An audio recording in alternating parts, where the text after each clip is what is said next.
Kan tinggi pasti ya, pasti bayangkan kayak tiang listrik, gimana keadaan di atas sana, sesak napas atau gimana kan.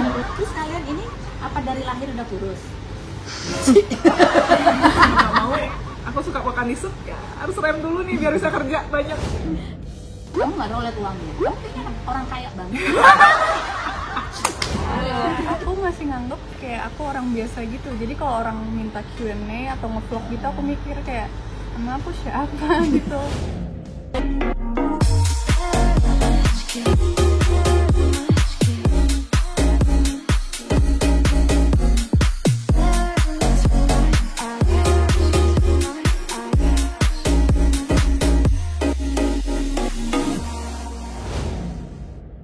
Hai guys, hari ini aku bersama para model sama seperti aku. Ada Gea, ada Audrey, ada Devina. Deketan sini biar audionya kecil-kecil. Nah, ya kan. Mana di antara kalian yang udah pernah kerja sama menantu aku? Menantu aku fotografer guys. Gimana dia? Sama anakku juga, ketemu anakku juga ya? Kemana dia ada? Kemarin Ya. dia. Gimana menantuku? Kerja kok, kerja kok, kerja. Ya menantu aku fotografer, fashion kebanyakan ya. Jadi kerjasamanya sama model-model. Aku tanya gimana menantu aku? Kerja baik ya. Fotonya bagus. Bagus, bagus, efisien. Oh efisien. Iya. Bagus.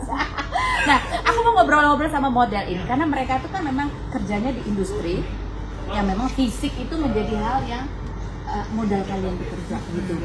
Persis kan. Jadi kalau yang namanya kamu kok gemukan, kamu kurang ini kurang itu tuh udah biasa ya menjadi makanan. Biasa tuh makanan sehari-hari. Terus kalian ngerasanya gimana sih? Kalau buat kita orang biasa, ya orang biasa.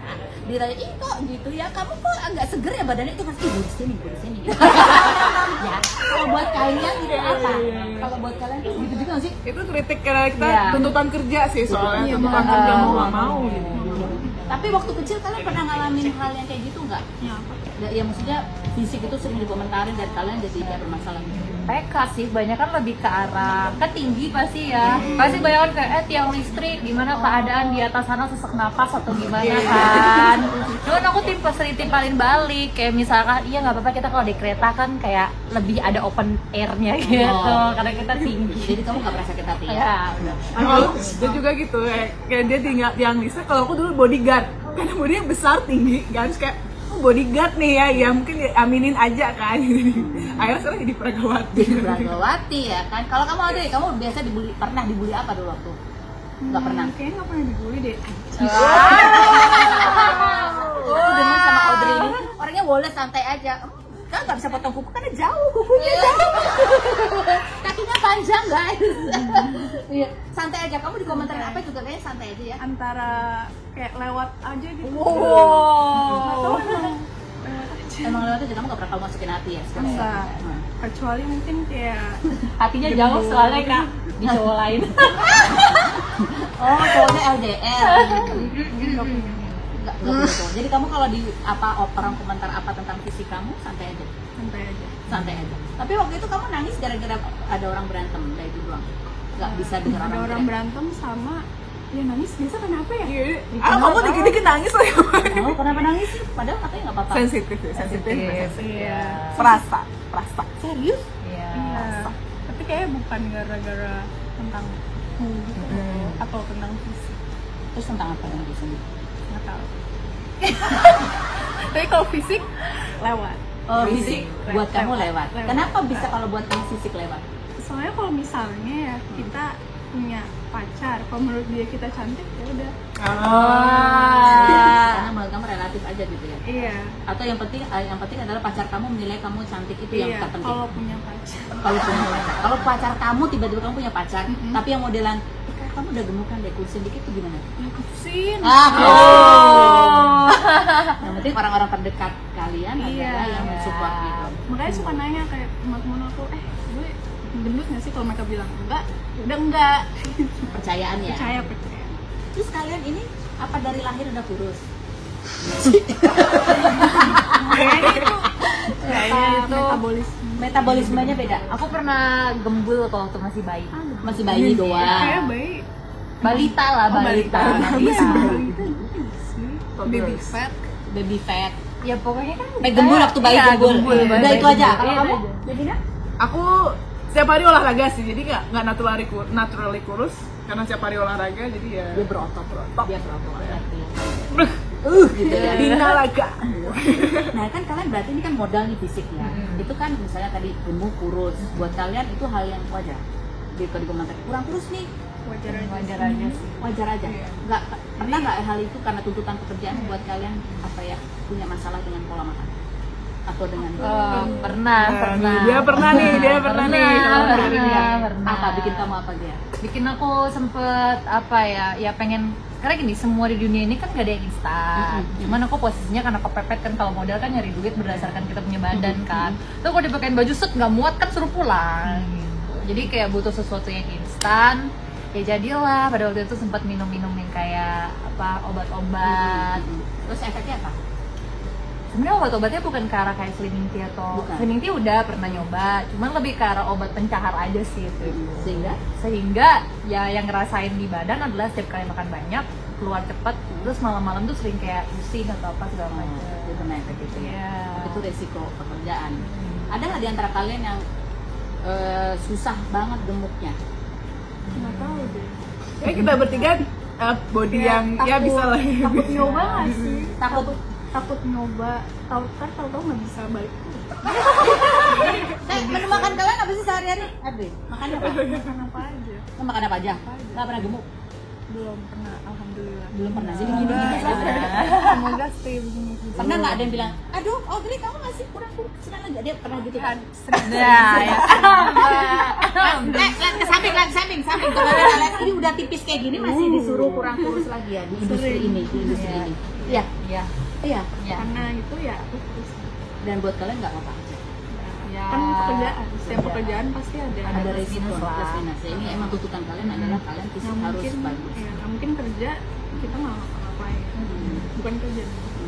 Oke, jadi ini memang bagian dari tuntutan pekerjaan. Nah kalau soal kulit nih, ini kan juga berkaitan ya. Kulit itu kan, itu juga hal yang repot loh. Karena kalau ketika kalian stres, kulit ya kan. Terus ya harus rajin perawatan, modal ya kan. modal lagi. Nah modal. Modal lagi. Ya itu gimana? Kalian lebih stres tentang berat badan atau tentang kondisi kulit? Wah, kulit. Kombinasi itu dua-duanya bikin stres. Badan tuh menurut kita kalau kurusin ya kita kurusin, tapi kalau kulit kita ngapain? Facial paling modal. Gitu ya. Pernah nggak kamu punya pengalaman gara-gara masalah kulit itu padahal mau ada pemotretan Wah, facial? sering banget.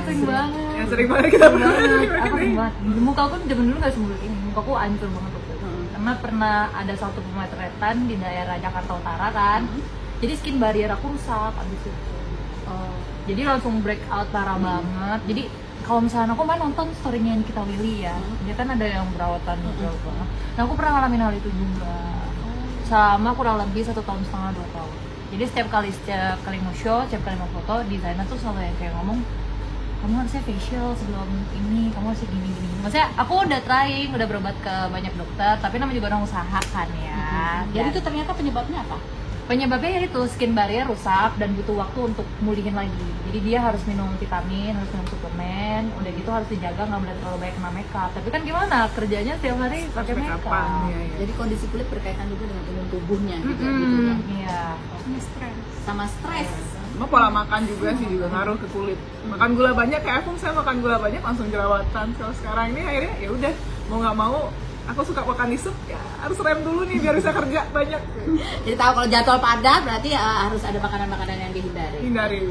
Oke, jadi ini sebagai model ini itulah yang tuntutan pekerjaan, resiko yang harus mereka jalankan. Tapi apa yang membuat kalian tuh suka banget di dunia model ini?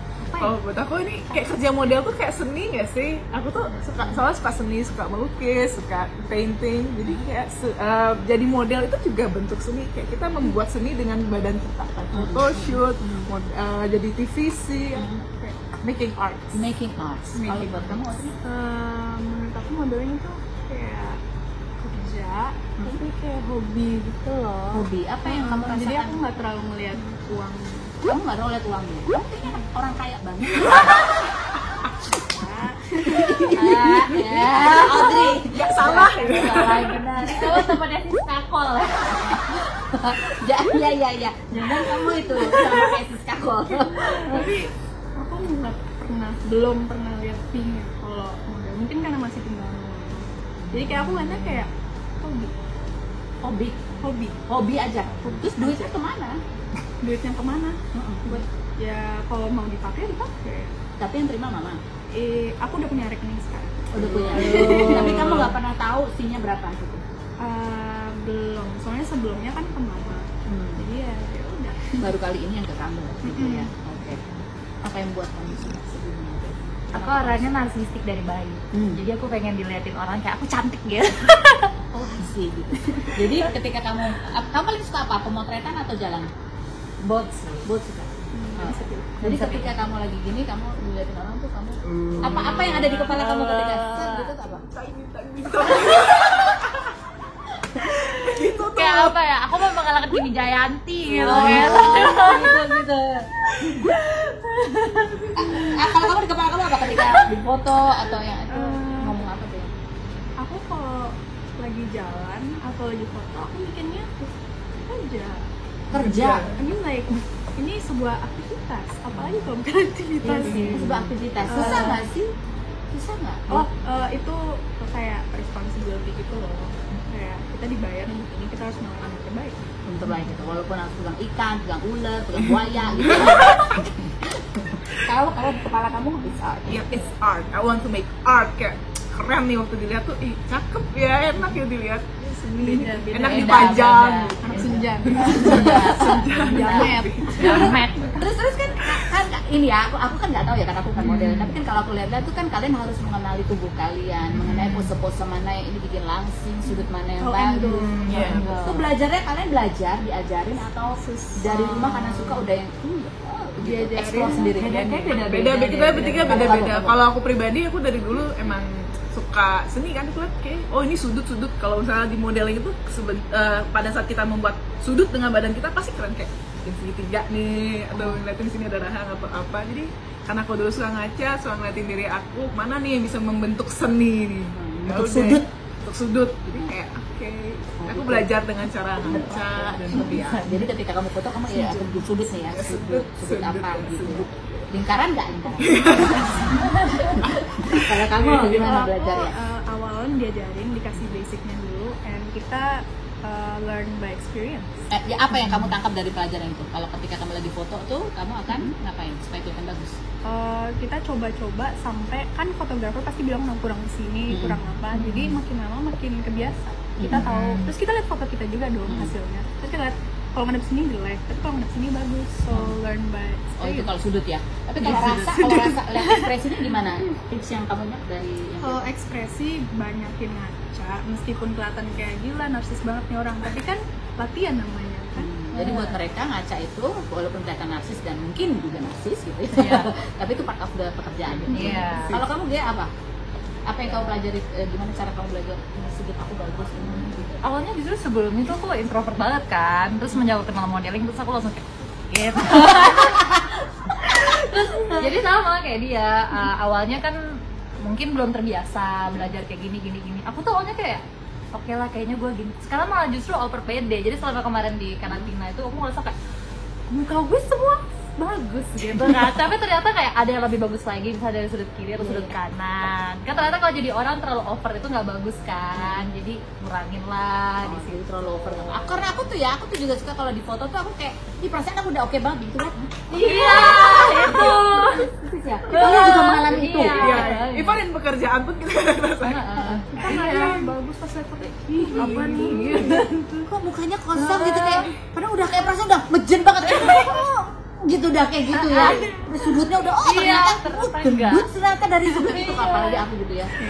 Itu rasa banget. Jadi emang harus belajar menemukan sudut-sudut arah angle-angle yang bagus. Oke. Soalnya terkadang gini kan, kalau di dalam rumah ngajar kan kita nggak punya kamera, jadi kaca doang tuh kaca. Kaca kan gitu. Aku ngaca kan gini, aduh gue cantik banget hari Iya, ini, kayak iya, so iya. beautiful. Pas udah di lensa kamera, kok mukanya kayak gini, Iya, gitu iya, kan. iya. Kayak terkadang tuh ternyata yang aku tangkap adalah yang kita lihat di motion grafis dengan yang kita lihat secara digital portrait itu totally beda. Ada orang ternyata kayak salah satu model kita ya yang kayak Eve, aku nanya kenapa bibirnya bisa kayak gitu-gitu, kalau kita lihat kan kayaknya ngapain gitu, tapi ternyata pas sudah dicetak digital, wow, it's so beautiful. Oh, gitu. jadi memang ketika lagi proses pemotretan untuk yang cetak, kadang-kadang memang akan ada pose-pose yang kelihatannya aneh kalau dengan mata telanjang gitu. Iya mungkin. Yang kayak gitu ya. Tapi Iya, ternyata iya, di foto jadi ternyata bagus. bagus. Iya. Itu harus diatur sih, kayak bibirnya kayak agak bukanya 3 cm setengah gitu kayak. Dan itu bagus di foto. Iya, ada feelingnya gitu katanya. Tapi menarik ya.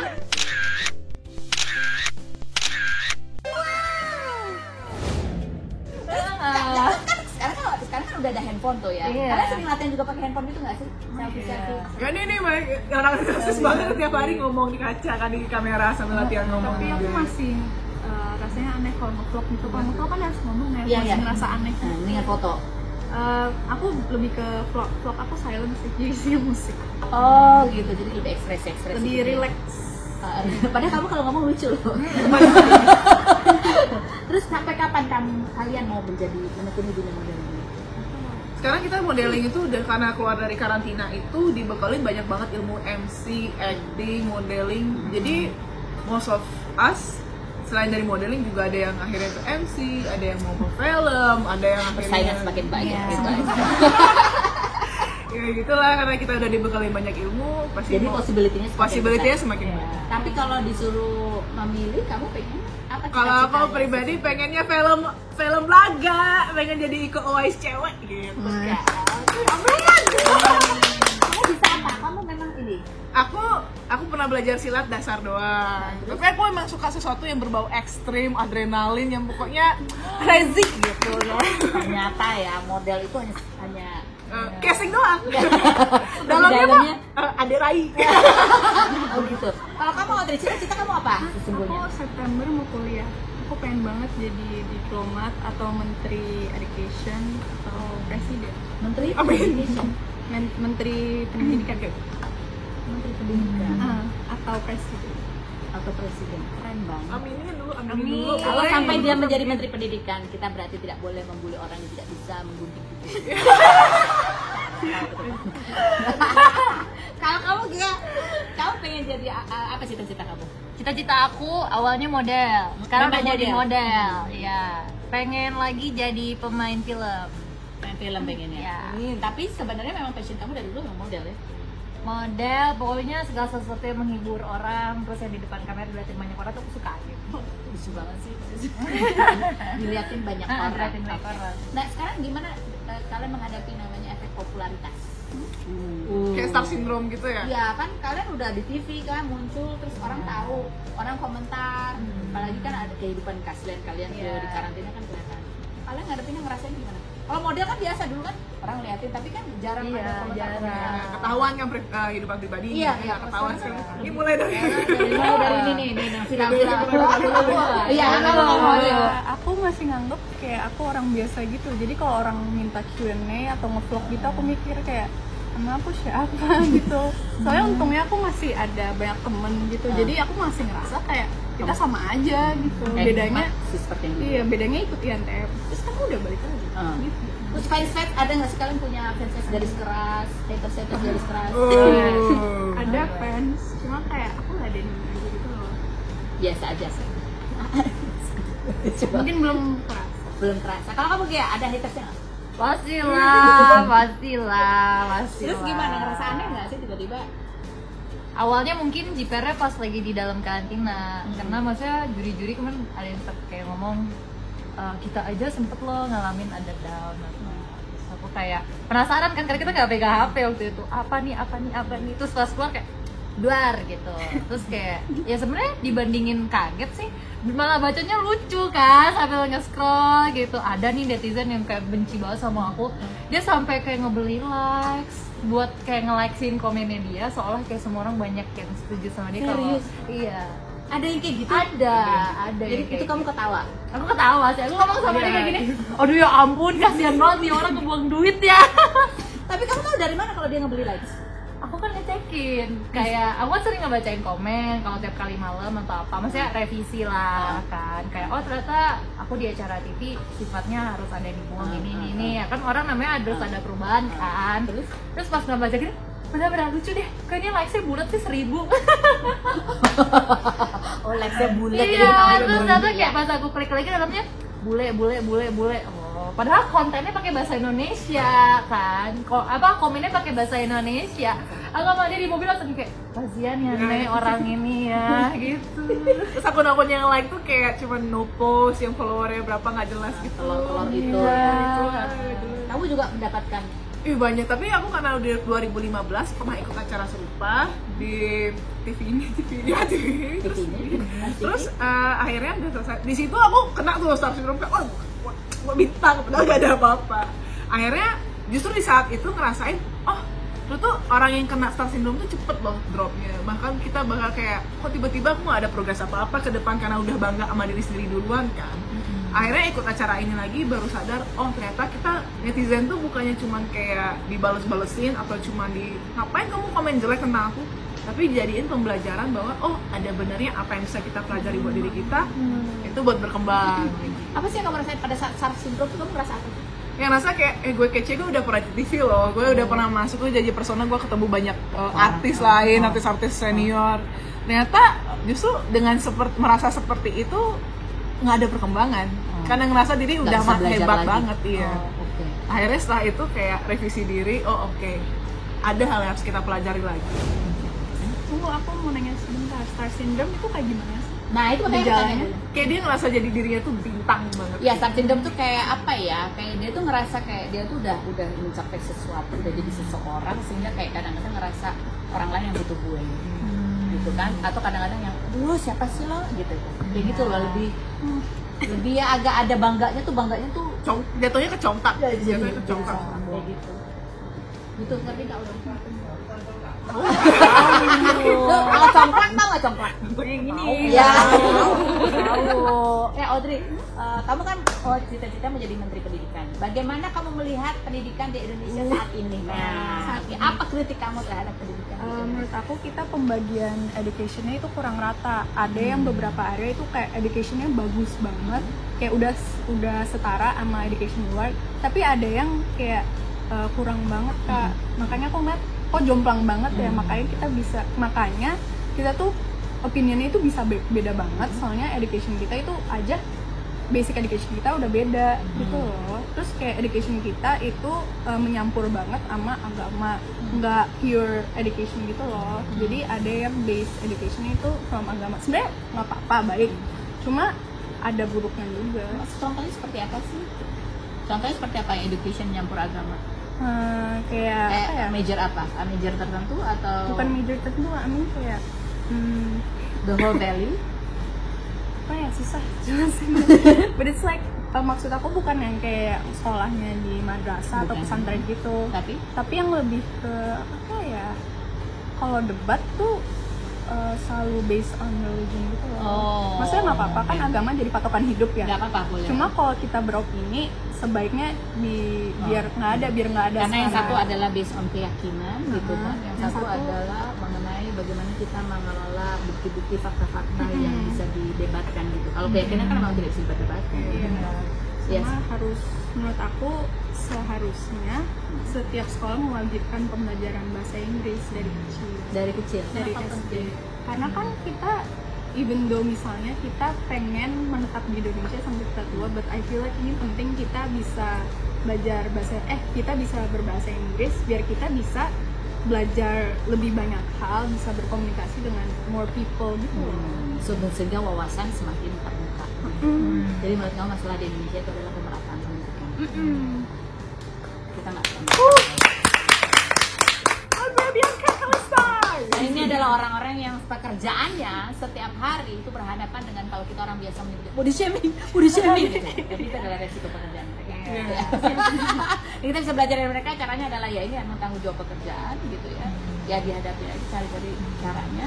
walaupun mungkin stres atau down itu juga. Sebenarnya jatuhnya karena kita udah pernah mengalami banyak kali ya kayak ucapan-ucapan netizen itu, harusnya kita juga bisa mengedukasi orang jatuhnya bahwa kalau misalkan apa yang mereka ucapin asal jeplak itu ya bisa bermanfaat, bukan bermanfaat, kayak bisa berpengaruh untuk orang lain. Kan kita nggak tahu kadar kayak ini orang Kita nggak pernah tahu kadar mental orang Iya. seperti apa gitu, tapi kita bisa mengontrol apa yang kita ucapkan. betul. Kalau kita nggak kenal orang, ya kita nggak pernah tahu apakah dia bisa menerima ucapan kita dengan positif atau tidak. Tapi kalau kenal, kan Kalau kita kenal, bisa naker-naker ya. iya. Kalau dia nggak apa-apa nih diomongin gitu ya. Oh, kalau dia jangan nih, orangnya sensitif gitu kan. Betul. Karena itu kalau kita nggak kenal orangnya, ya udahlah, tahan-tahan jempol aja. Bersih gitu ya. Terima kasih ya guys. Terima kasih. Caranya aku senang banget. Aku kan belajar khusus. Ya, wow. Nyalain lonceng. Nonton berulang-ulang ya, berulang-ulang nontonnya. Oke.